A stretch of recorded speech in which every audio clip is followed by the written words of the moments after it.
Welcome. সন্তান হারা এক মা, নমস্কার।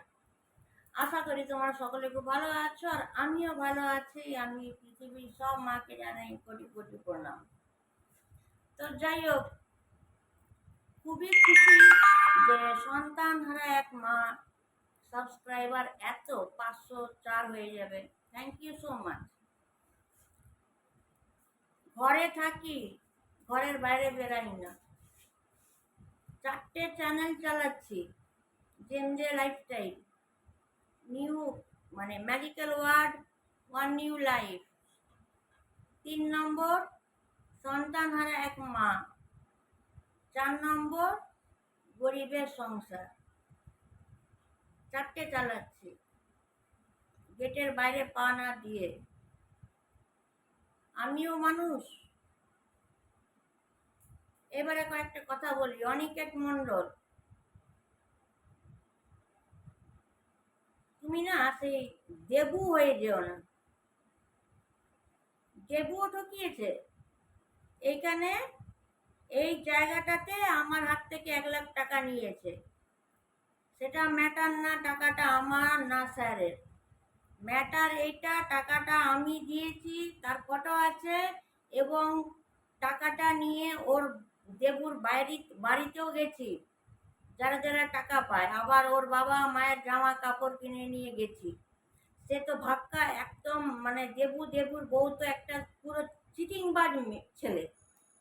আর যদি আমি ক্লেম করি, যদি স্যারকে টাকা দিয়েও থাকে, আই ডোন্ট কেয়ার, আমি বলবো আমার টাকা আমাকে দে।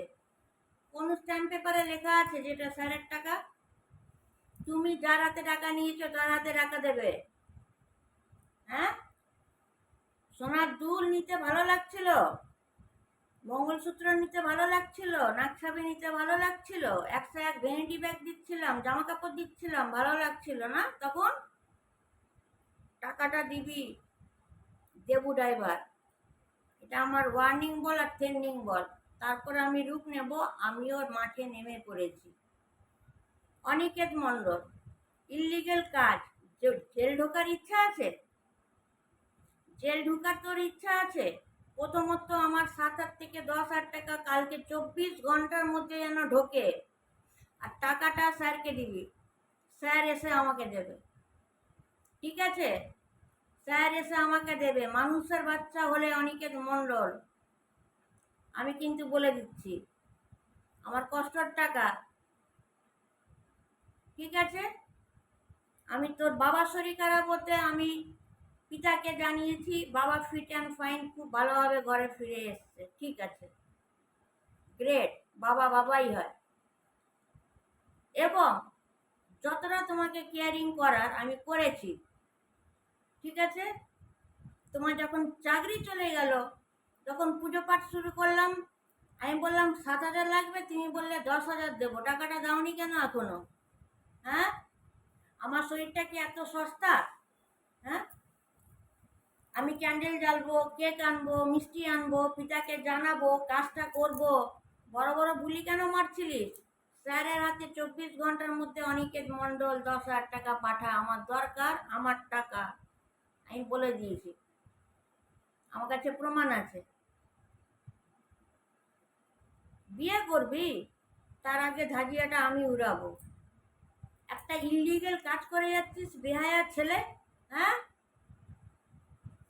যেই রুমটাতে মীনাক্ষী আর মীনাক্ষীর বান্ধবী, যেই রুমে এলইডি টিভি লাগানো আছে, তুই শুয়ে শুয়ে পা ফেলিয়ে আছিস, আর মীনাক্ষী মাইতি তোর পা টিপছে। এই শালা, মীনাক্ষী মাইতি কি তোর বাপের চাকর, চাকরানি?